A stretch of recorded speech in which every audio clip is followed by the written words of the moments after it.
Magandang araw po. Ngayon po, nandito na naman tayo sa ating instructional at ang atin ngayon tinuturo dito ay ang saksak lang diretso. No? At itong tawag nito elbow bending throw. No? Kailangan, importante, bitbitin natin kasi ang ginagawa natin, ang tinuturo natin sa araw nito ay disarming and arresting. Papakita natin kung paano ninyo kukunin itong techniques na ito, no? Pero kailangan, sinasabi ko rin sa inyo, mabilis tayo palagi. Importante yan, mabilis. Yan. Nakikita niyo naman paano kabilis niyan. Ipapakita natin dito sa inyo kung paano ito ang hawak. Kasi kailangan ng tama yung hawak natin. Kasi pag mali ang hawak natin, hindi natin tatayo yan. Lalaban yan kasi inaaresto natin, binibitbit natin siya. Kaya dalhin natin kung saan gusto natin, sa presinto o sa mobile. Kaya importante ang tamang hawak. Kahit na nung martial arts, kailangan tama ang ginagawa natin.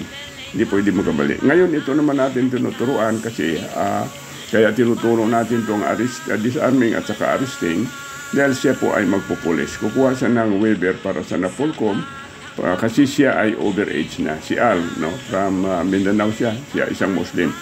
Kaya ayun, tinuturo natin sa kanya para mabigyan natin ng certificate para sa special skill para sa kanyang pagpupulis. Yan, mabilis na rin siya kumuha, no? Ang importante naman sa atin martial arts nito ay ang atin tinuturo na martial arts in Taekwondo, which is ako po yung originator nito. Kaya tayo po ay iba sa ibang martial arts, no? Tayo umiilag, hindi tayo nagbablock, hindi natin kinukontra ang ano niya. Na-slide ito sa elbow, ayan, nakbanga kaliwa, sa hips, din pihit, no? Kailangan pag nagtapon tayo, naka-hips tayo, kailangan pihit ang hips natin para mas malakas ang tapon. Ayan, disarmahan natin, pwede natin sa ilak, then later on, pwede natin siya i-handcuff, no? May handcuffing tayo, pero sa ngayon, ang tinuturo muna natin dito ay more on disarming and arresting. Kaya marami pa rin tayong maituturo dito sa kay Al para sa kanyang hinihiling na turuan siya na special skill. Yan. Kailangan ganyan lang, mabilis kayo. Itong ginagawa natin ngayon, paikot naman.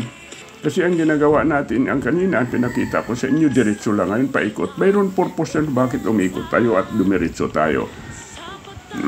Kaya ito na naman ngayon si Al. Ayan, tinuturo natin. Ayan, dahan-dahan mo na, ilag, salo. Then, ayan, medyo mali-mali pa rin ang footwork niya. Kasi ay bago lang naman ito. Ilan araw pa lang ito. Halos 5 araw pa lang itong nag-aaral sa atin. Ayan, ilag. Yun, may mali pa rin ng kaunti. Pero okay na yun muna for the meantime. Dahil sa bago pa lang naman siya. At ito, kailangan nakahanda kayo. Yun, ilag, slide sa elbow, ayan, pihit. Yun. Disarm. Yun, tama yung hawak, dapat dito.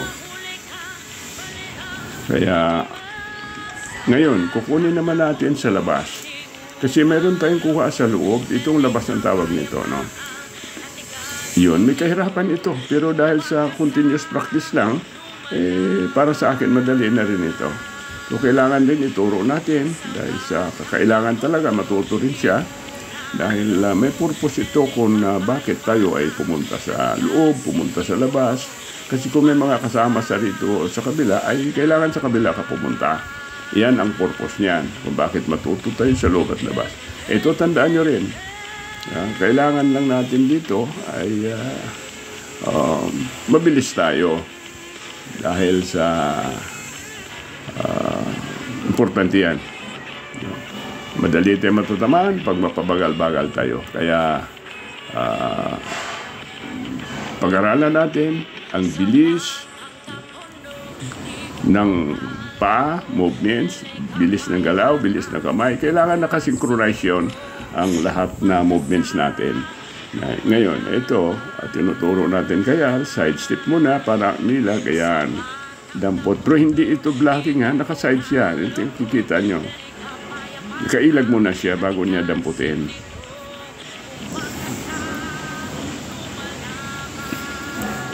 Yan. Ilag. Dampot, ikot. Inikot niya. Kaya yung mga gusto mag-aral, punta lang kayo. Regular schedule man o magpupulis. No, ito, nakabukasan ng gusto. Mali yun. No? Hindi tayo pwede magbukas sa tapondo. Ibang klaseng martial arts natin ginagawa. No, kailangan relax lang. Huwag masyadong buka ang paa.